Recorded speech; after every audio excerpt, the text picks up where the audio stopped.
Hi every one, എവർക്കും ആശുദ്ധ കെമിസ്റ്റിൻ്റെ പുതിയൊരു ക്ലാസ്സിലോട്ട് സ്വാഗതം. So നമ്മളുടെ കേട്ടറ്റ് കാറ്റഗറി 3 ഫിസിക്കൽ സയൻസിൻ്റെ 30 ഡേയ്സ് ചാലഞ്ചിലെ രണ്ടാമത്തെ ദിവസമാണെന്ന്.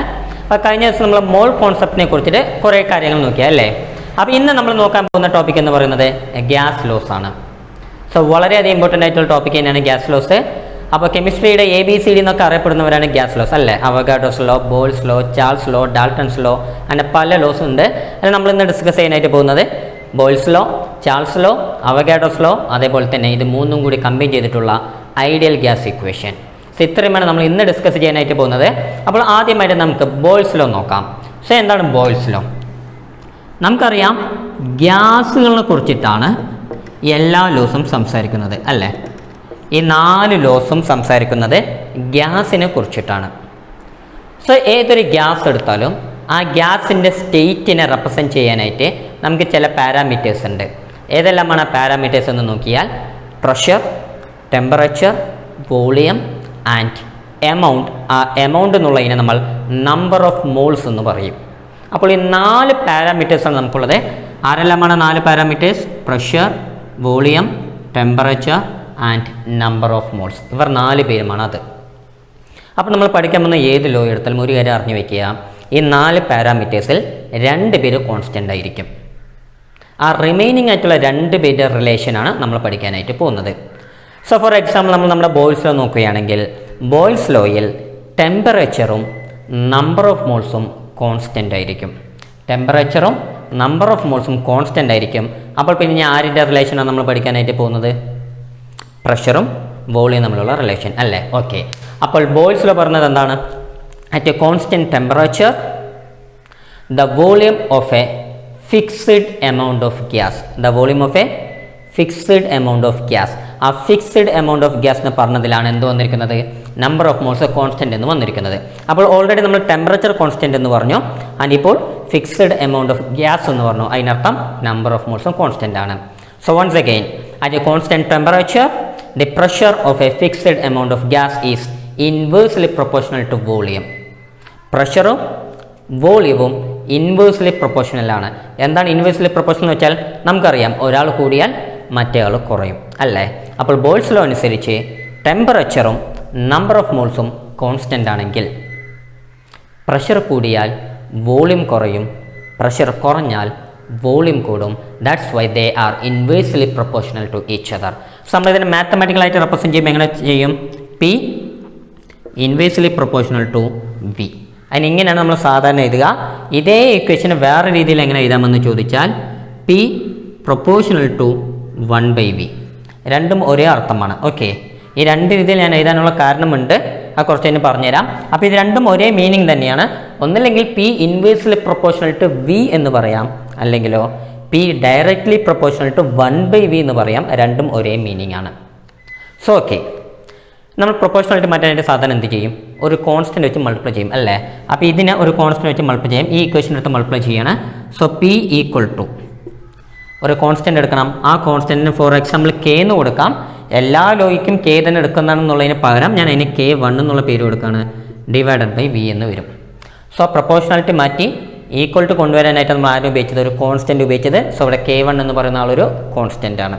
ഓക്കെ, ആ വിനെ ലെഫ്റ്റ് സൈഡിലോട്ട് കൊണ്ടുവന്നല്ലോ. അവിടെ ഡിവൈഡഡ് ആണ്, ലെഫ്റ്റിലോട്ട് വന്നു കഴിഞ്ഞാൽ മൾട്ടിപ്ലൈഡ് ആയിട്ട് മാറും അല്ല. സോ ഇക്വേഷൻ എങ്ങനെ വരാം? P V is equal to K1. അതായത് K1 ആരാണ്? ഒരു കോൺസ്റ്റൻ്റ് ആണ് അല്ലേ.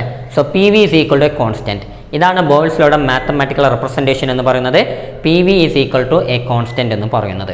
ഓക്കെ, അപ്പോൾ ഞാൻ ഈ 4 രീതിയിൽ ഇക്വേഷൻ എഴുതാനുള്ള കാരണം ഇതിനെല്ലാത്തിനും ഗ്രാഫ് ഉണ്ട്. ആ ഗ്രാഫ് കൂടി നമ്മൾ പഠിച്ചു വെച്ചാലാണ് മേ ബി എക്സാമിന് ഗ്രാഫ് ചോദിച്ചാൽ നമുക്ക് എഴുതാൻ പറ്റുള്ളൂ. അപ്പോൾ ആദ്യത്തെ ഇക്വേഷൻ നോക്കിക്കോളൂ. ആരൊക്കെ തമ്മിലാണ്? P inversely proportional to V. അപ്പോൾ ഇതിൻ്റെ അർത്ഥം എന്താണ്? പ്രഷർ കൂടിയാൽ വോളിയം കുറയും, പ്രഷർ കുറഞ്ഞാൽ വോളിയം കൂടും. അതാണല്ലോ ഇതിൻ്റെ അർത്ഥം. അപ്പം എന്നെ ഗ്രാഫിക്കലായിട്ട് നമുക്ക് എങ്ങനെ റെപ്രസെൻറ്റ് ചെയ്യാമെന്ന് ചോദിച്ചാൽ ഇവിടെ നോക്കിക്കോളൂ. എക്സ് ആക്സിസിൽ വോളിയം എടുക്കുന്നു, വൈ ആക്സിസിൽ പ്രഷർ എടുക്കുന്നു.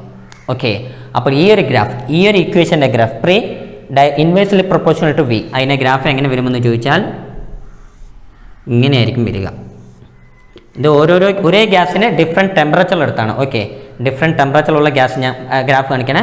ഒറ്റ ഗ്രാഫ് വരച്ചാലും മതി, ഒരെണ്ണം വരച്ചാലും മതി, ഞാൻ ഡിഫറെൻറ്റ് ടെമ്പറേച്ചറിൽ കാണിച്ചു എന്ന് മാത്രം. ഓക്കെ, അപ്പോൾ ഇതിൽ ഓരോ ഗ്രാഫും ഐസോതേം എന്നാണ് അറിയപ്പെടുക.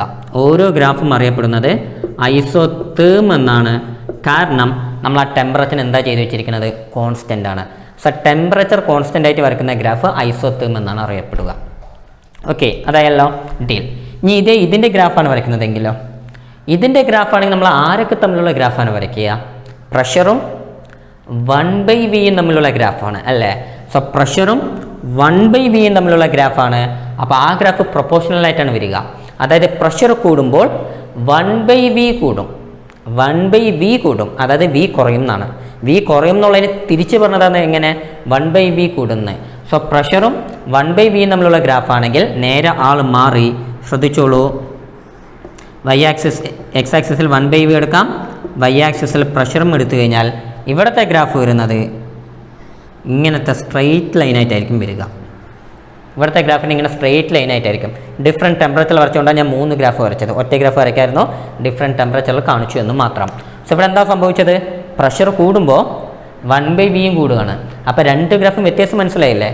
ഒരു സ്ഥലത്ത് പ്രഷർ കൂടുമ്പോൾ വോളിയം കുറയും. അപ്പോൾ ഗ്രാഫ് നേരെ താഴോട്ടേക്ക് വന്നു, ഇവിടെ ഗ്രാഫ് നേരെ മുകളിലോട്ട് പോവുകയാണ്. പക്ഷേ രണ്ടും ഒരേ മീനിങ് ആണ്. അപ്പോൾ നമുക്ക് ഗ്രാഫിൽ ഏത് പാരാമീറ്റർ തന്നെന്നുള്ളതിനനുസരിച്ച് ഗ്രാഫ് മാറും. പിയും വിയും തമ്മിലുള്ളതാണെങ്കിൽ താഴോട്ടേക്കും, പിയും 1/v തമ്മിലുള്ളതാണെങ്കിൽ മുകളിലോട്ടും, അങ്ങനെയാണ് ഗ്രാഫ് വരിക. അപ്പോൾ വ്യത്യാസം മനസ്സിലായല്ലോ? ഓക്കെ, ഇനി നമുക്ക് ഇവൻ്റെ ഗ്രാഫ് ഒന്ന് വരയ്ക്കാം. P V is equal to constant, P V is equal to a constant. So ഇതിൻ്റെ ഗ്രാഫ് വരയ്ക്കുമ്പോൾ നോക്കിക്കോളൂ, നമുക്ക് എക്സ് ആക്സിസിൽ ആരിനെ വേണമെങ്കിൽ എടുക്കാം, പ്രഷറോ വോളിയോ ആരിനെ വേണമെങ്കിൽ എടുക്കാം. അപ്പോൾ ഫോർ എക്സാമ്പിൾ ഞാൻ എക്സ് ആക്സിസിൽ പ്രഷറിന് എടുത്തു, വൈ ആക്സിസിൽ പി വിനെ എടുത്തു എന്ന് വിചാരിക്കുക, പി വിനെ എടുത്തു. അപ്പോൾ ഇതിൻ്റെ ഗ്രാഫ് എങ്ങനെ പോയി എങ്ങനെ വന്നാലും ഇങ്ങനത്തെ സ്ട്രെയിറ്റ് ലൈൻ ആയിരിക്കും. കാരണം പി വി എന്താണ്? കോൺസ്റ്റൻ്റ് ആണ്. അപ്പോൾ അതിൻ്റെ വാല്യൂ ഒരിക്കലും കൂടുകയില്ല, കുറയില്ല. അപ്പോൾ ഇങ്ങനത്തെ സ്ട്രെയിറ്റ് ലൈൻ ആയിട്ടായിരിക്കും കിട്ടുക. എക്സ് ആക്സിസിന് പാരലൽ ആയിട്ടുള്ള ഗ്രാഫ് ആയിരിക്കും കിട്ടുക. ആരുടെ ഗ്രാഫ്? പി വിയും പിയും തമ്മിലുള്ള ഗ്രാഫ്, അല്ലെങ്കിൽ പി വിയും വിയും തമ്മിലുള്ള ഗ്രാഫ്, ഏതായാലും ശരി ഇങ്ങനത്തെ ഒരു സ്ട്രെയിറ്റ് ലൈൻ ആയിട്ടായിരിക്കും കിട്ടുക. അപ്പോൾ 3 ഗ്രാഫും ഒരേ ലോഡ് ഗ്രാഫ്സ് ആണ്. അപ്പോൾ വ്യത്യാസം അറിഞ്ഞു വെച്ചോളൂ. നമ്മൾ എക്സ് ആക്സിസിലും വൈ ആക്സിസിലും ആര് എടുക്കുന്നു എന്നുള്ളതിനനുസരിച്ച് ഗ്രാഫിൻ്റെ ഡയറക്ഷൻ മാറും, അല്ലെങ്കിൽ ഗ്രാഫിൻ്റെ നേച്ചർ മാറും. പക്ഷേ എല്ലാ ഗ്രാഫും എന്താണ്? ഐസോതേംസ് ആണ്. കാരണം ഇതിലുള്ള എല്ലാ ഗ്രാഫും വരച്ചിരിക്കുന്നത് അറ്റ് കോൺസ്റ്റൻറ്റ് ടെമ്പറേച്ചർ എന്ന ഒരു കണ്ടീഷനിൽ വെച്ചിട്ടാണ്. ഓക്കെ അല്ലോ, ഡീൽ. ഇനി ഇതേ ബോയ്ൽസ് ലോൻ്റെ ഇക്വേഷനെ നമുക്ക് വേറെ രീതിയിലൊന്ന് മാറ്റി എഴുതാം. എങ്ങനെ? നമുക്കറിയാം P V is equal to constant എന്നാണ്, ആണല്ലോ. അപ്പോൾ അതിന് നമ്മൾ മാറ്റി എഴുതുമ്പോൾ P1 V1 equal to P2 V2 എന്ന് എഴുതാനായിട്ട് സാധിക്കും. P1 എന്ന് പറഞ്ഞത് ഒരു പെർട്ടിക്കുലർ പ്രഷർ, ആ പ്രഷറിലുള്ള ഗ്യാസിൻ്റെ വോളിയമാണ് V1. P2 എന്ന് പറഞ്ഞത് വേറൊരു പ്രഷർ, ആ ടൈമിലുള്ള ഗ്യാസിൻ്റെ വോളിയമാണ് V2. സോ ഇങ്ങനെ 4 പാരാമീറ്റേഴ്സ്, 2 പ്രഷറും 2 വോളിയം, അവരുടെ റിലേഷൻ എങ്ങനെയാണ്? P1 V1 equal to P2 V2 according to Boyle's law. So നോർമലായിട്ട് ഇത് വെച്ചൊരു പ്രോബ്ലം ചോദിക്കാറുണ്ട്. ഈ 4 പാരാമീറ്റേഴ്സിൽ ഏതെങ്കിലും 3 പേരിന് തരും, എന്നിട്ട് 4ാമതായിട്ട് ഒരാളിനെ കണ്ടുപിടിക്കാനായിട്ട് ചോദിക്കും. ഓക്കെ, അപ്പോൾ അതിൻ്റെ പ്രോബ്ലം നമുക്കൊന്ന് ചെയ്ത് നോക്കാം, കുറച്ച് കഴിഞ്ഞിട്ട് ചെയ്ത് നോക്കാം. അപ്പോൾ ആദ്യം നിങ്ങൾ ഇക്വേഷൻ ഒന്ന് പഠിച്ചു വയ്ക്കുക, P1 V1 equal to P2 V2 എന്ന്. ഇനി ബോയ്ൽസ് ലോ ഇങ്ങനെ ഡയറക്റ്റായിട്ട് ചോദിക്കാം, അത് വിട്ടിട്ട് അതിന് ആപ്ലിക്കേഷൻ ലെവലും ചോദിക്കാം. മേ ബി ഒരു ഇൻസിഡൻറ്റ് തന്നിട്ട് അത് ഏത് ലോ ആണെന്ന് ചോദിക്കാം. അപ്പോൾ ബോയ്ൽസ് ലോ ആരൊക്കെ തമ്മിലുള്ള റിലേഷൻ ആയിരുന്നു? പ്രഷറും വോളിയം തമ്മിലുള്ള റിലേഷൻ ആണല്ലോ. അപ്പോൾ ഉദാഹരണത്തിന് പറയാം, അക്വേറിയത്തിൽ ഈ ബബിൾസ് വരുമല്ലോ, ആ വെള്ളത്തിനുള്ളിൽ നിന്ന് ബബിൾസ് വരുമല്ലോ. അപ്പോൾ താഴെ നിന്ന് മുകളിലോട്ട് വരുന്നതോറും ആ ബബിൾസ് വലുതായിട്ടാണ് വരിക. കാരണം താഴെ നിന്ന് മുകളിലോട്ട് പോകുന്നതോറും പ്രഷർ കുറയും. പ്രഷർ കുറഞ്ഞാൽ ഓട്ടോമാറ്റിക്കലി വോളിയം എന്താവും? കൂടും. ആ വോളിയം കൂടുന്നതുകൊണ്ടാണ് ആ ബബിൾസ്, ആ ഗ്യാസ് ബബിൾസിൻ്റെ സൈസ് വലുതായി വരുന്നത്. സോ താഴ്ന്ന് മുകളിലോട്ട് വരുന്നവർ പ്രഷർ കുറയുന്നു, ഓട്ടോമാറ്റിക്കലി ബോയ്ൽസ് ലോ അനുസരിച്ച് വോളിയം കൂടണം, അങ്ങനെ വോളിയം കൂടുന്നു, അങ്ങനെയാണ് ആ ബബിൾസിൻ്റെ സൈസ് വലുതാവുന്നത്. അപ്പോൾ ആ ഒരു ഇൻസിഡൻറ്റ് തന്നിട്ട് അത് ഏത് ലോ എന്ന് ചോദിച്ചാൽ ബോയ്ൽസ് ലോ എന്ന് നമുക്ക് പറയാൻ അറിയണം.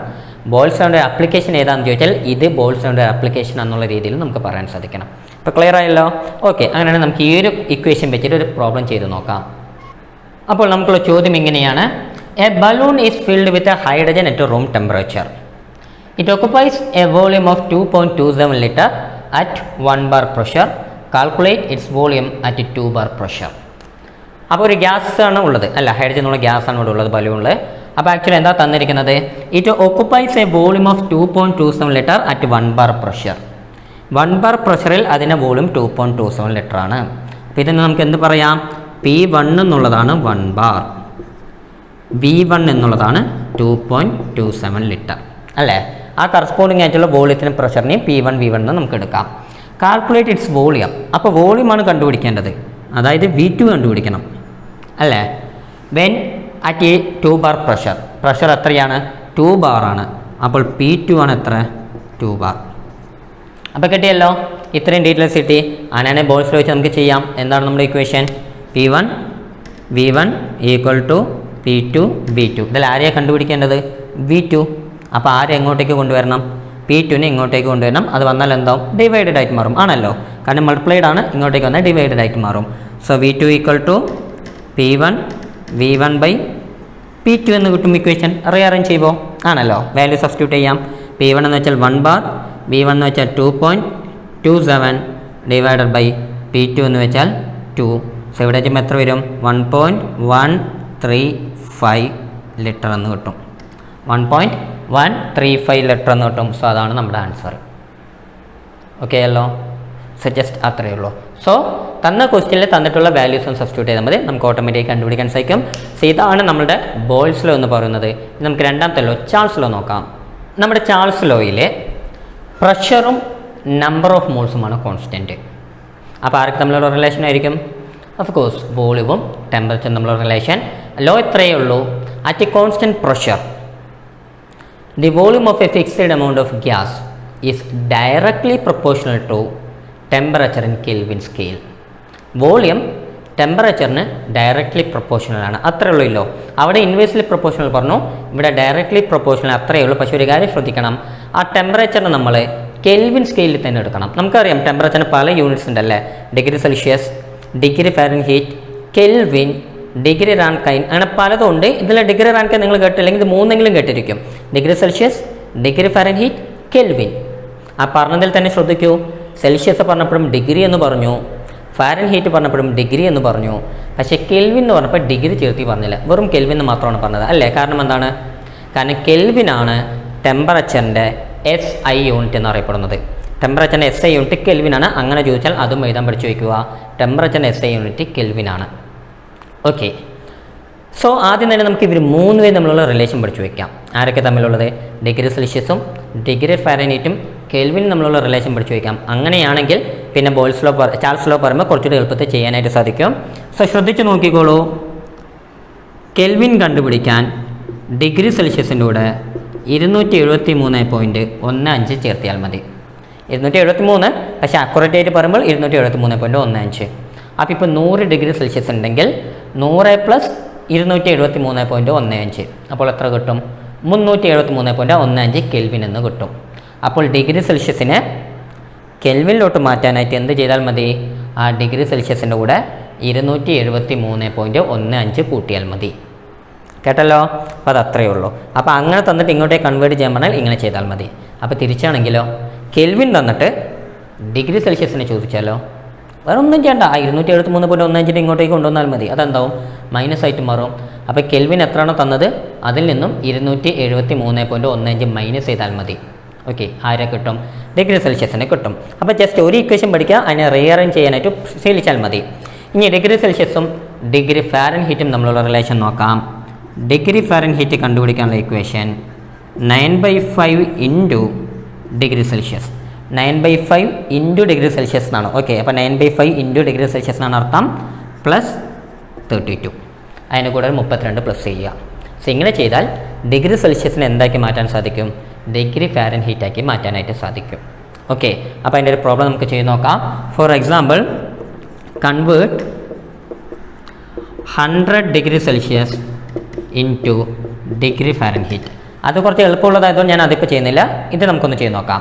സോ 100 ഡിഗ്രി സെൽഷ്യസിനെ എന്താക്കി മാറ്റണം? ഡിഗ്രി ഫാരൻഹീറ്റിലോട്ടേക്ക് മാറ്റണം. അപ്പോൾ എന്താ equation? Degree Fahrenheit equal to 9/5 into എത്ര ഡിഗ്രിയാണ് തന്നിരിക്കുന്നത്? 100 ഡിഗ്രി സെൽഷ്യസ്. അപ്പോൾ ഇൻറ്റു 100, അതാണ് ഇവിടെ എഴുതിയ ഇക്വേഷൻ. ഓക്കെ, അപ്പോൾ 9/5 ഇൻറ്റു 100 ഡിഗ്രിയല്ലേ തന്നിരിക്കുന്നത്, പ്ലസ് 32. ആൻഡ് ബോർഡ് മാസ് പ്രകാരം നമ്മൾ ചെയ്യേണ്ടി വരും. ഓക്കെ, അപ്പോൾ ആദ്യം 5 100 പോയ ബാക്കി 20. ഇനി മൾട്ടിപ്ലിക്കേഷൻ 9 × 20 180, പ്ലസ് 32 എത്ര വരും? 212 ഡിഗ്രി ഫാരൻഹീറ്റ് എന്ന് കിട്ടും. അപ്പോൾ 100 ഡിഗ്രി സെൽഷ്യസ് എന്ന് വെച്ചാൽ എത്രയാണ്? 212 ഡിഗ്രി ഫാരൻഹീറ്റ് ആണ്. കിട്ടിയല്ലോ? സോ ഇതാണ് നമ്മുടെ മെത്തേഡ്. ഓക്കെ, അപ്പോൾ ഡിഗ്രി സെൽഷ്യസിൽ തന്നെ ഫാരൻഹീറ്റിലോട്ട് ചോദിച്ചാൽ അതിങ്ങനെയാണ് നമ്മൾ ചെയ്യാനായിട്ട്. ഇനി തിരിച്ചാണെങ്കിലോ? തിരിച്ചാണെങ്കിൽ ഇക്വേഷൻ നിങ്ങൾ തന്നെ ഒന്ന് റീഅറേഞ്ച് ചെയ്താൽ മതി. കാണാതെ പഠിക്കൊന്നും വേണ്ട. ഈ ഒരു ഇക്വേഷൻ പഠിച്ചു വയ്ക്കുക കാണാതെ. എന്നിട്ട് ഇതിനെ റീഅറേഞ്ച് ചെയ്യുക. എന്ത് ചെയ്യും? ആദ്യം 32 ഇങ്ങോട്ടേക്ക് കൊണ്ടുവരും ആണല്ലോ. അപ്പോൾ 32 ഇങ്ങോട്ടേക്ക് വന്നാൽ എന്താവും? -32 ആവും അല്ലേ? അപ്പോൾ നോക്കിക്കോളൂ, degree Fahrenheit -32 equal to 9/5 into degree Celsius എന്ന് കിട്ടും. ഞാനെ കൊണ്ടുവരണം, 5ഉം വരണം 9ഉം വരണം. അപ്പോൾ രണ്ടും ഇങ്ങോട്ടേക്ക് വരുമ്പോൾ നേരെ മാറി വരും അല്ലേ? അവിടെ ഡിനോമിനേറ്ററിലുള്ള 5 ഇങ്ങോട്ടേക്ക് വരുമ്പോൾ ന്യൂമറേറ്ററിലോട്ട് വരും. അവിടെ ന്യൂമറേറ്ററിലുള്ള 9 ഇങ്ങോട്ടേക്ക് വരുമ്പോൾ ഡിനോമിനേറ്ററിലോട്ട് വരും അല്ലേ? അപ്പോൾ ഇക്വേഷൻ എങ്ങനെ വരും?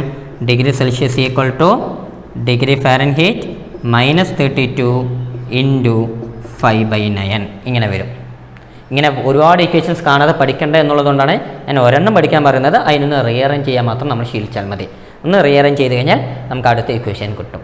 ക്ലിയർ ആയല്ലോ? അപ്പോൾ ഡിഗ്രി ഫാരൻഹീറ്റ് തന്ന് അതിനെ ഡിഗ്രി സെൽഷ്യസിലോട്ട് മാറ്റാൻ പറഞ്ഞാൽ ഈ ഒരു മെത്തേഡ് നമ്മൾ ഫോളോ ചെയ്താൽ മതി. ഓക്കെ, അപ്പോൾ ഇതാണ് ഇവർ തമ്മിലുള്ള റിലേഷൻ. ഇനി നമുക്ക് നമ്മുടെ ലോ എന്താണെന്ന് നോക്കാം.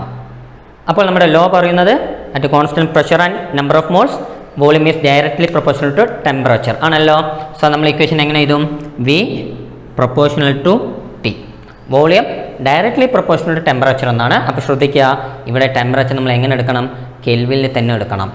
മേ ബി പ്രോബ്ലമാറ്റിക് ആയിട്ട് ചോദിക്കുമ്പോൾ ടെമ്പറേച്ചർ ഒരു ഡിഗ്രി സെൽഷ്യസിലായിരിക്കും തന്നിരിക്കുക. ചാടിക്കയറി നമ്മൾ അതിനെ തന്നെ ഉപയോഗിക്കാൻ പാടില്ല. ആ ഡിഗ്രി സെൽഷ്യസിലുള്ള ടെമ്പറേച്ചർ നമ്മൾ ആദ്യം എന്ത് ചെയ്യണം? കെൽവിനിലോട്ട് കൺവേർട്ട് ചെയ്യണം. എന്നിട്ട് വേണം നമ്മൾ ഉപയോഗിക്കാനായിട്ട്. അതോടെ നിങ്ങൾക്ക് ആദ്യം തന്നെ ഞാൻ കൺവേർഷൻ പറഞ്ഞു തന്നത്. ആൻഡ് സപ്പോസ് ഡിഗ്രി ഫാരൻഹീറ്റാണ് തന്നതെങ്കിലോ? അപ്പോൾ ആദ്യം ഡിഗ്രി ഫാരൻഹീറ്റിനെ ഡിഗ്രി സെൽഷ്യസിലോട്ട് മാറ്റി പിന്നെ അതിനെ വീണ്ടും കെൽവിനിലോട്ട് മാറ്റണം. അല്ലാണ്ട് വെറുതെ ഒരുപാട് ഇക്വേഷൻസ് പഠിക്കൊന്നും വേണ്ട. ഓരോന്നിനും ഓരോരോ ഇക്വേഷൻ പഠിക്കണ്ട. ഒരെണ്ണം പഠിച്ച് അങ്ങോട്ട് റീഅറേഞ്ച് ചെയ്യാൻ ശ്രമിച്ചാൽ മാത്രം മതി. Okay, so V proportional to T ആണ് നമ്മുടെ ഇക്വേഷൻ. എഗെയിൻ പ്രൊപ്പോർഷണൽ മാറ്റാൻ എന്ത് ചെയ്യാം? ഒരു കോൺസ്റ്റന്റ് വെച്ച് മൾട്ടിപ്ലൈ ചെയ്യാം. അപ്പോൾ V equal to K2 into T എന്ന് കിട്ടും. ഇവിടെ K2 വേറൊരു കോൺസ്റ്റന്റ്, അത്ര തന്നെ. ഓക്കെ, ഇനി റീഅറേഞ്ച് ചെയ്യുമ്പോൾ എന്ത് ചെയ്താൽ മതി? ആ ടീനെ ലെഫ്റ്റിലോട്ട് കൊണ്ടുവരിക. ഇങ്ങോട്ടേക്ക് കൊണ്ടുവന്നാൽ അവിടെ മൾട്ടിപ്ലൈഡ് ആണ്. അപ്പോൾ ഇങ്ങോട്ടേക്ക് വരുമ്പോൾ എന്താവും? ഡിവൈഡഡ് ആയിട്ട് മാറും. അപ്പോൾ V divided by T is equal to K2 എന്ന് കിട്ടും. K2 എന്ന് വെച്ചാൽ ആരാണ്? ഒരു കോൺസ്റ്റന്റ് ആണ് അല്ലേ? അപ്പോൾ ഇതാണ് നമ്മളുടെ ചാൾസ് ലോയുടെ mathematical representation. V by T is a constant. V divided by T is a constant. അപ്പോൾ ഇതിനെ തന്നെ വേറെ എങ്ങനെ മാറ്റി എഴുതാം? V1 divided by T1 equal to V2 divided by T2. നമ്മൾ അവിടെ ഒരു ഇക്വേഷൻ പറഞ്ഞില്ലേ? P1 V1 equal to P2 V2. അതേപോലത്തെ ഇവിടുത്തെ ഇക്വേഷനാണ് ഇത്. V1 by T1 equal to V2 by T2. Okay അല്ലോ? ക്ലിയർ ആയല്ലോ? അപ്പോൾ ജസ്റ്റ് ഇത്രയേ ഉള്ളൂ. ഇതാണ് ചാൾസ് ലോ എന്ന് പറയുന്നത്. ഇതിൽ ഇനി പ്രോബ്ലമാറ്റിക് ആയിട്ട് ചോദിച്ചാൽ ഈ 4 പാരാമീറ്റേഴ്സിൽ ഏതെങ്കിലും 3 അവർ തന്നിട്ടുണ്ടാവും. 4ാമത്തെ ആളെ നമ്മളോട് ചോദിക്കും. ജസ്റ്റ് ഇക്വേഷൻ സബ്സ്റ്റിറ്റ്യൂട്ട് ചെയ്ത് കണ്ടുപിടിക്കാം. അത്ര നോർമലായിട്ട് അവിടെ ചെയ്ത പോലെ തന്നെ. പക്ഷേ ഇക്വേഷൻ സബ്സ്റ്റിറ്റ്യൂട്ട് ചെയ്യുമ്പോൾ അതിനനുസരിച്ചിട്ടുള്ള റീഅറേഞ്ച്മെൻറ്റ് ചെയ്യണമെന്നും മാത്രം. സോ ഇവിടെ ശ്രദ്ധിക്കേണ്ട കാര്യം, ടെമ്പറേച്ചർ എങ്ങനെ യൂസ് ചെയ്യണം? കെൽവിനിൽ തന്നെ യൂസ് ചെയ്തിരിക്കണം. അത് മാത്രം മറക്കരുത്. സോ ഈ ചാൾസ് ലോനെ നമ്മൾ ഗ്രാഫിക്കലായിട്ട് വരച്ചാൽ എങ്ങനെ വരും? നമ്മൾ പറഞ്ഞു വി പ്രൊപ്പോർഷണൽ ടു ടി എന്നാണ് അല്ലേ? So V proportional to T എന്നുള്ളത് നമ്മൾ ഗ്രാഫിക്കലായിട്ട് വരയ്ക്കുമ്പോൾ എങ്ങനെയാണ് നമുക്ക് കിട്ടുക? നമുക്കൊന്ന് നോക്കാം. സോ ടെമ്പറേച്ചറിനെ നമ്മളെടുത്തു, വോളിയവും എടുത്ു അല്ലേ? അപ്പോൾ ടെമ്പറേച്ചർ കൂടുമ്പോൾ വോളിയം കൂടും. അതാണല്ലോ നമ്മുടെ ലോ. അപ്പോൾ നമുക്ക് ഗ്രാഫ് എങ്ങനെ വരും? ഇങ്ങനത്തെ ഒരു സ്ട്രെയിറ്റ് ലൈനായിട്ടായിരിക്കും വരിക. ഇങ്ങനെ ഒരു സ്ട്രെയിറ്റ് ലൈനായിട്ടായിരിക്കും വരിക. സോ ഇതാണ് നമ്മൾ ഇവിടുത്തെ ഗ്രാഫ് എന്ന് പറയുന്നത്. ഓക്കെ, ഇനി ഗ്രാഫ് ഒറിജിനൽ തുടങ്ങണമെന്നില്ല. അത് നമ്മൾ എടുക്കുന്ന വാല്യൂവിനനുസരിച്ച് മാറും. സോ എനിവേ ഇവിടെ ഒരു കാര്യം പ്രത്യേകിച്ച് പറയാനുണ്ട്. ഈ ഒരു ഗ്രാഫിൻ്റെ പേര് ഐസോ ബാർ എന്നാണ്. ഐസോ ബാർ എന്നാണ്. കാരണം പ്രഷറിനെ നമ്മൾ കോൺസ്റ്റൻ്റ് ആക്കി നിർത്തിയിരിക്കല്ലേ? പ്രഷർ യൂണിറ്റ് ബാർ ആണല്ലോ. സോ ഐസോ ബാർ, കോൺസ്റ്റൻറ്റ് പ്രഷർ എന്നുള്ള ഒരർത്ഥത്തിൽ. അപ്പോൾ ഈ ഒരു ഗ്രാഫ് ഒരു ഐസോ ബാർ എന്നാണ് അറിയപ്പെടുക. ഓക്കെ, ഇനി ഒരു കാര്യം ഇമ്പോർട്ടൻ്റ് ആയിട്ടുള്ളത് എന്താണെന്ന് വെച്ചാൽ, നമ്മൾ പറഞ്ഞു ടെമ്പറേച്ചറിന് ഡിഫറെൻറ്റ് യൂണിറ്റ്സ് ഉണ്ടല്ലേ? സോ നമുക്ക് അച്ചീവ് ചെയ്യാൻ പറ്റിയ ഏറ്റവും മിനിമം ടെമ്പറേച്ചർ എത്രയാണ്? അത് കറക്റ്റായിട്ടുള്ള അല്ല, ഒരു ആർബിട്രറി ആയിട്ട് നമ്മൾ ഹൈപ്പോത്തറ്റിക്കലായിട്ട് പറയുകയാണ്. നമുക്ക് അച്ചീവ് ചെയ്യാൻ പറ്റിയ ഏറ്റവും മിനിമം ടെമ്പറേച്ചർ എന്ന് പറയുന്നത് -273.15 ഡിഗ്രി സെൽഷ്യസ് ആണ്. -273.15 ഡിഗ്രി സെൽഷ്യസ് ആണ് നമുക്ക് അച്ചീവ് ചെയ്യാൻ പറ്റിയ ഏറ്റവും മിനിമം ടെമ്പറേച്ചർ. ഇതിനെ തന്നെ കെൽവിനിൽ പറഞ്ഞാൽ 0 കെൽവിൻ. കെൽവിനിൽ പറയുകയാണെങ്കിൽ 0 കെൽവിൻ. അപ്പോൾ അതിനർത്ഥം കെൽവിൻ എന്നുള്ള ടെമ്പറേച്ചർ ഒരിക്കലും നെഗറ്റീവ് ആവില്ല. ഇപ്പോൾ ഇവിടെ ഡിഗ്രി സെൽഷ്യസ് നെഗറ്റീവിലല്ലേ എഴുതിയിരിക്കുന്നത്? അതെ, അതേപോലെ ഡിഗ്രി ഫാരൻഹീറ്റും നെഗറ്റീവ് വാല്യൂ വരും. പക്ഷേ കെൽവിൻ ഒരിക്കലും നെഗറ്റീവ് വരില്ല. കെൽവിൻ്റെ മിനിമം വാല്യൂ 0 ആണ്. അപ്പോൾ വ്യത്യാസം ശ്രദ്ധിച്ചോളൂ. നമുക്ക് അച്ചീവ് ചെയ്യാൻ പറ്റിയ മിനിമം ടെമ്പറേച്ചർ -273.15 ഡിഗ്രി സെൽഷ്യസ് അല്ലെങ്കിൽ 0 കെൽവിൻ എന്ന് പറയാം. കെൽവിൻ അച്ചീവ് ചെയ്യാൻ പറ്റിയ മിനിമം വാല്യൂ 0 കെൽവിൻ ആണ്. 0ൻ്റെ താഴോട്ടേക്ക് ആര് പോവില്ല? കെൽവിൻ പോവില്ല. അതുകൊണ്ട് ഈ ഒരു ടെമ്പറേച്ചറിന് പറയുന്ന പേരാണ് absolute zero. Absolute zero temperature എന്നാണ് അറിയപ്പെടുക. ഏത്? ഈ 0 കെൽവിൻ എന്ന് പറയുന്നത്. സോ 0 കെൽവിൻ എന്ന് പറയുന്നത് അബ്സല്യൂട്ട് സീറോ എന്നാണ് അറിയപ്പെടുക. അതൊരു കാര്യം അറിഞ്ഞു വയ്ക്കുക. ആൻഡ് മോസ്റ്റ് ഇമ്പോർട്ടൻ്റ്ലി, ഒരു ഗ്യാസ് ലോ പ്രഷറിലും ഹൈ ടെമ്പറേച്ചറിലുമാണ് ചാൾസ് ലോ ഒബേ ചെയ്യുക.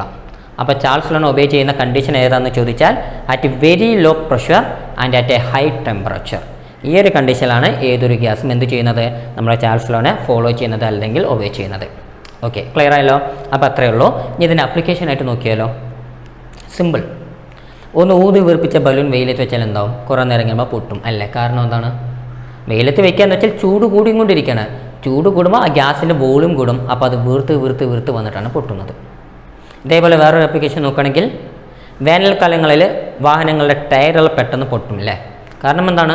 Same reason. വേനൽക്കാലത്ത് ചൂട് കൂടുതലാണ്. അപ്പോൾ ചൂട് കൂടുന്തോറും ആ ടയറിന് ഉള്ളിലുള്ള ഗ്യാസിന് വോളിയം കൂടുകയാണ്. ഓട്ടോമാറ്റിക്കലി ആ ടയർ ബേസ്റ്റ് ആവും. സോ അത്രയേ ഉള്ളൂ. സോ ഇതൊക്കെയാണ് ഇതിൻ്റെ ആപ്ലിക്കേഷൻസ്. അപ്പോൾ ഈ ചാൾസ് ലോൻ്റെ ആപ്ലിക്കേഷൻ ഏതാണെന്ന് പറഞ്ഞ് ചോദിച്ചാൽ അതും എഴുതണം. അല്ലെങ്കിൽ ഈ ആപ്ലിക്കേഷൻ എന്നിട്ട് ഇത് ഏത് ലോൻ്റെ ആണെന്ന് ചോദിച്ചാൽ ചാൾസ് ലോ എന്ന് നമ്മൾ മനസ്സിലാക്കണം. അപ്പോൾ ക്ലിയർ ആയല്ലോ? സോ ഇത്രയുമാണ് നമുക്ക് നമ്മുടെ ചാൾസ് ലോയിൽ പഠിക്കാനായിട്ടുള്ളത്. ഇനി നമുക്ക് മൂന്നാമതായിട്ടുള്ള അവഗാഡ്രോസ് ലോ നോക്കാം.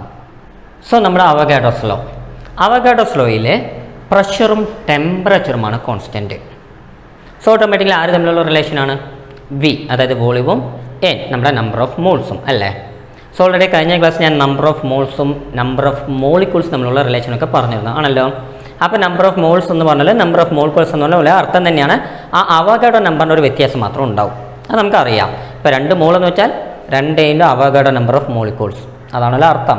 അപ്പോൾ ഇതിൽ ഏത് ടേം ഉപയോഗിച്ചാലും കോൺസെപ്റ്റ് ഒന്ന് തന്നെയാണ്. സോ അവഗാഡ്രോസ് ലോ പറഞ്ഞാൽ എന്താണ്? At constant temperature and pressure the volume of a gas is directly proportional to number of moles. അപ്പോൾ മോൾസ് കൂടുന്നതിനനുസരിച്ച് എന്ത് കൂടും? വോളിയം കൂടും. നമ്പർ ഓഫ് മോൾസ് കുറയുന്നതിനനുസരിച്ച് വോളിയം കുറയും. അതാണ് അവഗാഡ്രോസ് ലോ പറയുന്നത്. സോ അതിൻ്റെ മാത്തമാറ്റിക്കൽ റെപ്രസെൻറ്റേഷൻ എങ്ങനെയാണ്? V proportional to N. അതാണ് അവിടുത്തെ equation. So once again proportional മാറ്റിയാൽ V = K3 × N എന്ന് വരും. ആൻഡ് ഒന്ന് റീഅറേഞ്ച് ചെയ്ത് കഴിഞ്ഞാൽ V/N = K3, അതായത് ഒരു കോൺസ്റ്റൻറ്റ്. V/N എന്ന് പറയുന്നത് എന്താണ്? ഒരു കോൺസ്റ്റൻ്റ് ആണ്. കിട്ടിയല്ലോ? സോ ഇതാണ് നമ്മൾ അവഗാഡ്രോസ് ലോ പറയുന്നത്. ആൻഡ് വൺ സെക്കൻഡ്, ഇതിന് നമുക്ക് എങ്ങനെ റീഅറേഞ്ച് ചെയ്യാം? V1/N1 = V2/N2. നമ്മൾ അതേപോലത്തെ ഒരു ഇക്വേഷൻ തന്നെയാണ് അവിടെ പഠിച്ച പോലെ തന്നെയാണ്. സോ 4 പാരാമീറ്റേഴ്സിൽ ഏതെങ്കിലും 3 പേരെ തന്ന 4ാമത്താണെന്ന് ചോദിച്ചാൽ കണ്ടുപിടിക്കാമല്ലോ. ഈസി ആയിട്ടുള്ള കാര്യം തന്നെയാണ്. സോ ഇതാണ് നമ്മൾ അവഗാഡ്രോസ് ലോ എന്ന് പറയുന്നത്. സോ ഇവിടെയാണ് നമുക്ക് എസ്കേപ്പ് എന്നുള്ള കണ്ടീഷൻ വരുന്നതും അല്ലേ? സ്റ്റാൻഡേർഡ് ടെമ്പറേച്ചർ ആൻഡ് പ്രഷർ ഇന്നലെ ഓൾറെഡി പറഞ്ഞിട്ടുണ്ടായിരുന്നു. ഇന്നലെ പറഞ്ഞപ്പോൾ ചെറിയ മിസ്റ്റേക്ക് പറ്റി. സ്റ്റാൻഡേർഡ് ടെമ്പറേച്ചർ ആൻഡ് പ്രഷർ പറഞ്ഞപ്പോൾ 273 കെൽവിൻ ടെമ്പറേച്ചറും 1 ബാർ പ്രഷറുമാണ്. ഞാൻ ഇന്നലെ പറഞ്ഞപ്പോൾ 1 ATM പ്രഷർ പണ്ടത്തെ ഓർമ്മയിൽ പറഞ്ഞു. പണ്ട് ATM വെച്ചിട്ടായിരുന്നു, ആ ഓർമ്മയിൽ പറഞ്ഞു. അപ്പോൾ കഴിഞ്ഞ വീഡിയോ കണ്ടവരുണ്ടെങ്കിൽ അതൊന്ന് തിരുത്തിക്കൊള്ളുക. 273 കെൽവിൻ ടെമ്പറേച്ചറും 1 ബാർ പ്രഷറുമാണ് നമ്മളെ STP കണ്ടീഷൻ എന്ന് പറയുന്നത്. ആൻഡ് STPയിലുള്ള മോളർ വോളിയം എത്രയാണ്? 22.4 ലിറ്റർ പറഞ്ഞിരുന്നു. അപ്പോൾ അതൊക്കെയാണ് അതിൻ്റെ ഡീറ്റെയിൽസ് എന്ന് പറയുന്നത്. സോ ഇത്രയുമാണ് നമ്മുടെ ഈ 3 ലോസും ഉള്ളത്. അവഗാഡ്രോ ലോ, ബോയിൽസ് ലോ, അതുപോലെ തന്നെ ചാൾസ് ലോ ഉള്ളത്. ആൻഡ് ഇത് 3ഉം ഒബേ ചെയ്യുന്ന ഗ്യാസിന് പറയുന്ന പേരാണ് ഐഡിയൽ ഗ്യാസ്. ഈ 3 ലോയും ഒബേ ചെയ്യുന്ന ഒരു ഗ്യാസിന് പറയുന്ന പേരാണ് എന്ത്? ഐഡിയൽ ഗ്യാസ് എന്ന് പറയുന്നത്. So an ideal gas is a gas which obeys all the 3 laws. പക്ഷെ അങ്ങനത്തെ ഒരു ഗ്യാസ് സാധാരണ ഇല്ല, അതുകൊണ്ടാണ് ഐഡിയൽ എന്നുള്ള പേര് വന്നത് തന്നെ. ഓക്കെ, സോ എനിവേ ഈ 3 ഗ്യാസ് ലോസിൻ്റെയും ഇക്വേഷൻസും കൂടി ചേർത്തിട്ട് നമുക്കൊരു ഇക്വേഷൻ ഫോം ചെയ്യാം. ബോയിൽസ് ലോ, ചാൾസ് ലോ, ഇതുപോലെ പിന്നെ അവഗാഡ്രോസ് ലോ. 3 ഇക്വേഷൻ കൂടി ചേർത്തി കഴിഞ്ഞാൽ നമുക്ക് കിട്ടുന്ന ഇക്വേഷൻ ഇങ്ങനെയാണ്: PV പ്രൊപ്പോർഷണൽ ടു NT എന്ന് കിട്ടും. PV പ്രൊപ്പോർഷണൽ ടു NT എന്ന് കിട്ടും. ഓക്കെ, 3 ലോയും കൂടി ചേർത്ത് കഴിയുമ്പോൾ പ്രൊപ്പോർഷണാലിറ്റി മാറ്റി നമുക്ക് ഈക്വൽ ടു കൊണ്ടുവരാം. അപ്പോൾ നമുക്ക് എന്ത് വേണം? ഒരു കോൺസ്റ്റൻറ്റ് വേണമല്ലേ? ആ കോൺസ്റ്റൻറ്റിനെ ഇവിടെ R എന്ന് എടുക്കുകയാണ്. ആ R വെച്ചിട്ടാണ് നമ്മളിവിടെ കോൺസ്റ്റൻ്റ് എടുക്കുന്നത്. Rനെ എവിടെ ചെയ്താലും ഒന്ന് തന്നെയാണ്, അതുകൊണ്ട് ഞാൻ രണ്ടുപേരും സെൻട്രൽ എഴുതാം. So PV = nRT. ഇതാണ് നമ്മുടെ ഐഡിയൽ ഗ്യാസ് ഇക്വേഷൻ എന്നറിയപ്പെടുന്നത്, അല്ലെങ്കിൽ ഐഡിയൽ ഗ്യാസ് ലോ എന്നറിയപ്പെടുന്നത്. Ideal gas law or ideal gas equation. Ideal gas equation എന്നറിയപ്പെടുന്നത് എന്താണ്? P V is equal to N R T. P എന്ന് വെച്ചാൽ pressure, V volume, N number of moles, T temperature and a constant R എന്ന് പറയുന്നതാണ് universal gas constant എന്നറിയപ്പെടുന്ന ആൾ. ആറാണ് universal gas constant എന്നറിയപ്പെടും. അതിൻ്റെ value എന്ന് പറയുന്നത് 8.314 joule per kelvin per mole. അതിൻ്റെ വാല്യൂ അതാണ് 8.314. അതിൻ്റെ യൂണിറ്റ് ആണെങ്കിലോ joule per kelvin per mole. Okay അല്ലോ. ഇതാണ് നമ്മളുടെ ideal gas equation. P V is equal to N R T എന്ന് പറയുന്നത് ഈ 3 ലോയും കൂടി ചേർന്നതാണ് അത്. അപ്പോൾ ഈ ഒരു ഇക്വേഷൻ പഠിച്ചാൽ തന്നെ ഇതും തന്നെ 3 ലോയും നമുക്ക് പറയാൻ സാധിക്കും. ഓക്കെ, കാരണം 6 കോൺസ്റ്റൻ്റ് ആണ്. പേര് തന്നെ കോൺസ്റ്റൻ്റ് എന്നാണല്ലോ. അപ്പോൾ 6 കോൺസ്റ്റൻ്റ് ആണ്. എന്നും ടിയും കൂടി കോൺസ്റ്റൻ്റ് ആയല്ലോ. ടെമ്പറേച്ചറും നമ്പർ ഓഫ് മോൾസും കോൺസ്റ്റൻറ്റ്. ബോയ്ൽസ് ലോ എന്താവുന്നത്? P V equal to constant. എല്ലാവരും കോൺസ്റ്റൻ്റ് ആണ്. ഓക്കെ, പ്രഷറും എന്നും കോൺസ്റ്റൻ്റ് ആണെന്ന് വിചാരിക്കുക.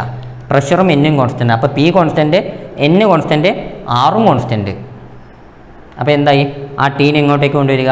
ടി ഇങ്ങോട്ടേക്ക് കൊണ്ടുവന്നാൽ V by T equal to constant എന്ന് വരും. നമ്മുടെ ചാൾസ് ലോ ആയി. പ്രഷറും ടെമ്പറേച്ചറും കോൺസ്റ്റൻ്റ് ആയല്ലോ. പി കോൺസ്റ്റൻറ്റ്, ആറും ടിയും കോൺസ്റ്റൻറ്റ്. അപ്പോൾ എന്നിനെ ഇങ്ങോട്ടേക്ക് കൊണ്ടുവരിക. V by N equal to constant, Avogadro's law ആയി. സോ ഈ ഒരു ലോ പഠിച്ചാൽ തന്നെ, ഈ ഒരു ഇക്വേഷൻ പഠിച്ചാൽ തന്നെ 3 ലോ നമുക്ക് പറയാനായിട്ട് സാധിക്കും. സോ ഇതാണ് നമ്മുടെ ഐഡിയൽ ഗ്യാസ് ഇക്വേഷൻ. ഈ ഐഡിയൽ ഗ്യാസ് ഇക്വേഷനെ തന്നെ ഒന്ന് റീഅറേഞ്ച് ചെയ്ത് എഴുതാം. എങ്ങനെയാണെന്നറിയോ? ഇപ്പോൾ എൻ കോൺസ്റ്റൻ്റ് ആണെന്ന് വിചാരിക്കുക, നമ്പർ ഓഫ് മോൾസ് കോൺസ്റ്റൻ്റ് ആണെന്ന് വിചാരിക്കുക. 6 ഓൾറെഡി കോൺസ്റ്റൻ്റ് ആണല്ലോ. അപ്പോൾ ഞാൻ ടീനെ മാത്രം ഇങ്ങോട്ടേക്ക് കൊണ്ടുവരാം. അപ്പോൾ ടീനെ ഇങ്ങോട്ടേക്ക് കൊണ്ടുവരാൻ നമുക്ക് ഇക്വേഷൻ എങ്ങനെ വരും? ഞാൻ ഇവിടെ എഴുതി കാണിക്കാം. ഓക്കെ, ഇവിടെ എഴുതി കാണിക്കാം, നോക്കിക്കോളൂ. ആ ടീനെ ഇങ്ങോട്ടേക്ക് കൊണ്ടുവന്നാൽ ഇക്വേഷൻ എങ്ങനെ വരും?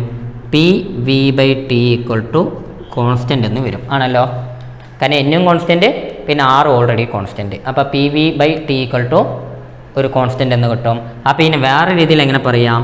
P one V one by T one equal to P two V two by T two എന്ന് കിട്ടും.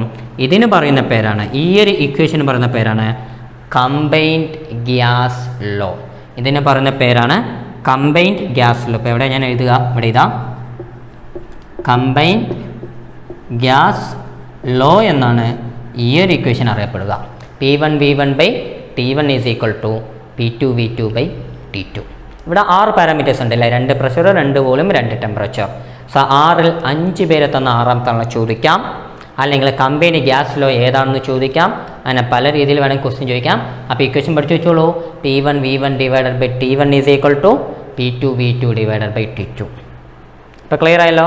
അപ്പോൾ ഇത്രയുമാണ് നമുക്ക് നമ്മുടെ ഐഡിയൽ ഗ്യാസ് ഇക്വേഷൻ പഠിക്കാനുള്ളത്, ഈ ഗ്യാസ് ലോസ് ഒന്ന് പഠിക്കാനായിട്ടുള്ളത്. ഇനി ഇതിനെ ഒന്ന് റീഅറേഞ്ച് ചെയ്തിട്ട് ഡെൻസിറ്റിയും ഇവരും തമ്മിലുള്ള റിലേഷൻ കൂടി നമുക്ക് നോക്കാം. അപ്പോൾ നമ്മുടെ ഐഡിയൽ ഗ്യാസ് ഇക്വേഷൻ ഉണ്ട്, P V is equal to N R T. Equation ഒന്ന് റീഅറേഞ്ച് ചെയ്ത് കഴിഞ്ഞാൽ ഈ വോളിയത്തിന് അങ്ങോട്ട് കൊണ്ടുപോകുക, ആ ആർ ടിന് ഇങ്ങോട്ട് കൊണ്ടുവന്നാൽ എന്താവും? P divided by R T equal to N divided by V എന്നാവും അല്ലേ. അപ്പോൾ ഇതൊരു ഇക്വേഷൻ റീഅറേഞ്ച് ചെയ്യാം. ഇനി എൻ എന്ന് വെച്ചാൽ എന്താണ്? Number of moles. Number of moles എങ്ങനെയാണ് കണ്ടുപിടിക്കുക? ഇന്നലെ പറഞ്ഞിരുന്നു അല്ലേ, given mass by gram molecular mass, അതായത് given mass by molar mass. അതാണ് എന്ത്? നമ്മുടെ നമ്പർ ഓഫ് മോൾസ് എന്ന് പറയുന്നത്. അപ്പോൾ അത് ഇവിടെ നിന്ന് സബ്സ്റ്റിറ്റ്യൂട്ട് ചെയ്താൽ എങ്ങനെ വരും? എന്നിന് പകരം എം ഡിവൈഡഡ് ബൈ എം എന്ന് കൊടുക്കാം, ഡിവൈഡഡ് ബൈ വി. അങ്ങനെയാണല്ലോ ഇക്വേഷൻ വരിക. അപ്പോൾ ഒന്നുകൂടി റീഅറേഞ്ച് ചെയ്താൽ എങ്ങനെ വരും? M divided by capital M into V എന്ന് വരും. ഇതിൽ സ്മോൾ ലെറ്റർ എം എന്ന് പറയുന്നത് നമുക്ക് തന്നിരിക്കുന്ന mass, given mass. Capital letter M എന്ന് പറയുന്നതോ ആ ഗ്യാസിൻ്റെ gram molecular mass. G M M എന്നുള്ളതിന് ഷോർട്ടായിട്ട് നമ്മൾ എന്തിട്ടത്? ക്യാപിറ്റൽ ലെറ്റർ എം എന്നിട്ടത് ആണല്ലോ. ഓക്കെ, ഇതിൽ എം ഡിവൈഡഡ് ബൈ എം എന്ന് പറയുന്നത് എന്താണ്? മാസ് ബൈ വോളിയം അല്ലേ. മാസ് ബൈ വോളിയം എന്ന് വെച്ചാൽ എന്താണ്? ഓഫ് കോഴ്സ് ഡെൻസിറ്റി നമുക്കറിയാം. അപ്പോൾ എം ബൈ എം ബി എന്ന് പറയുന്നത് ഡെൻസിറ്റിയാണ്. അപ്പോൾ അത് സബ്സ്റ്റിറ്റ്യൂട്ട് ചെയ്താൽ അതിന് പകരം ഡി എന്ന് കൊടുക്കാം. അപ്പോൾ D divided by capital letter M എന്ന് വരും. അപ്പം മാസ് ബൈ വോളിയം ആണ് density divided by molecular mass എന്ന് വരും. അപ്പോൾ ഇക്വേഷൻ എങ്ങനെ വന്നു? P by R T equal to D by M എന്ന് കിട്ടി ആണല്ലോ. അപ്പോൾ ഇതിനൊന്ന് റീഅറേഞ്ച് ചെയ്യാം. ഈ ഇക്വേഷൻ ഒന്ന് റീഅറേഞ്ച് ചെയ്ത് കഴിഞ്ഞാൽ നമുക്ക് എങ്ങനെ കിട്ടും? M equal to D R T divided by P എന്ന് കിട്ടും. ഈ ഇക്വേഷൻ ഒന്ന് റീഅറേഞ്ച് ചെയ്താൽ മതി. ഏത് ഇക്വേഷന്? P by R T equal to D by M. ഇതിനൊന്ന് റീഅറേഞ്ച് ചെയ്താൽ മതി. എമ്മിനെ ഇങ്ങോട്ടേക്ക് കൊണ്ടുവരിക, ഈ ആർ ടീനെ അങ്ങോട്ടേക്ക് കൊണ്ടുപോകുക, പീനെ അങ്ങോട്ടേക്ക് കൊണ്ടുപോകുക. സോ ഒന്ന് റീഅറേഞ്ച് ചെയ്താൽ നമുക്ക് ഇങ്ങനെ കിട്ടും, M equal to D R T by P. അതായത് മോളിക്കുലാർ മാസും ഡെൻസിറ്റിയും തമ്മിലുള്ള റിലേഷനാണിത്. മോളിക്കുലാർ മാസും ഡെൻസിറ്റിയും തമ്മിലുള്ള റിലേഷൻ. സോ ജസ്റ്റ് നിങ്ങൾക്ക് തന്നെ ഡെറൈവ് ചെയ്യാം. ഈ ഒരു ഇക്വേഷൻ കാണാതെ പഠിക്കണ്ട എന്നുള്ളത് കൊണ്ടാണ് ഞങ്ങൾ ഡെറിവേഷനായിട്ട് കാണിച്ചത്. ഈ ഒറ്റൊരു ഇക്വേഷൻ നമുക്ക് തന്നെ റീഅറേഞ്ച് ചെയ്ത് കണ്ടുപിടിക്കാവുന്നതേ ഉള്ളൂ. അല്ലാണ്ട് ഒരുപാട് ഇക്വേഷൻസ് കാണാതെ പഠിച്ചു കഴിഞ്ഞാൽ നമുക്ക് ഒരുപക്ഷെ കൺഫ്യൂഷൻ ആവും. അപ്പോൾ അതുകൊണ്ട് അങ്ങനെയൊന്നും പഠിക്കേണ്ട. ഒന്ന് പഠിച്ചിട്ട് അതിനൊന്ന് റീഅറേഞ്ച് ചെയ്യാൻ മാത്രം ഒന്ന് മനസ്സിലാക്കി വെച്ചാൽ മതി. ഓട്ടോമാറ്റിക്കലി നമുക്ക് ചെയ്യാനായിട്ട് സാധിക്കും. സോ ഇത്രയുമാണ് ഈ ഒരു ഏരിയ നമുക്ക് കവർ ചെയ്യാനായിട്ടുള്ളത്. സോ ഇതിൻ്റെ പ്രോബ്ലംസ് പറഞ്ഞതുപോലെ പിന്നീട് നമ്മൾ ആ പ്രീവിയസ് ഇയർ ക്വസ്റ്റ്യൻസ് ഒക്കെ ഡിസ്കസ് ചെയ്യുമ്പോൾ നമുക്ക് കുറച്ചുകൂടി പ്രോബ്ലംസ് ചെയ്ത് നോക്കാം. സോ എനിവേ ഈ ഒരു ക്ലാസ് നിങ്ങൾക്ക് ഇഷ്ടമായിട്ടുണ്ടെങ്കിൽ തീർച്ചയായിട്ടും ലൈക്ക് ചെയ്യുക, കമൻറ്റ് ചെയ്യുക. ചാനൽ സബ്സ്ക്രൈബ് ചെയ്യാത്തവരാണെങ്കിൽ തീർച്ചയായിട്ടും സബ്സ്ക്രൈബ് ചെയ്യാൻ കൂടുതൽ ബെല്ലൈക്കൺ കൂടെ എനേബിൾ ചെയ്ത് വയ്ക്കുക. അങ്ങനെയാണെങ്കിൽ ഞാൻ അപ്ലോഡ് ചെയ്യുന്ന അടുത്ത ക്ലാസ്സുകളെല്ലാം നിങ്ങൾക്ക് നോട്ടിഫിക്കേഷൻ ലഭിക്കുന്നതായിരിക്കും. അത് നിങ്ങളുടെ എല്ലാ സുഹൃത്തുക്കൾക്കും ഷെയർ ചെയ്ത് നൽകുകയും ചെയ്യുക. വീണ്ടും അടുത്ത ടോപ്പിക്കുമായി നിങ്ങളെ കണ്ടുമുട്ടാം. അതുവരെ ഇവിടെ signing off Ashique. Good bye.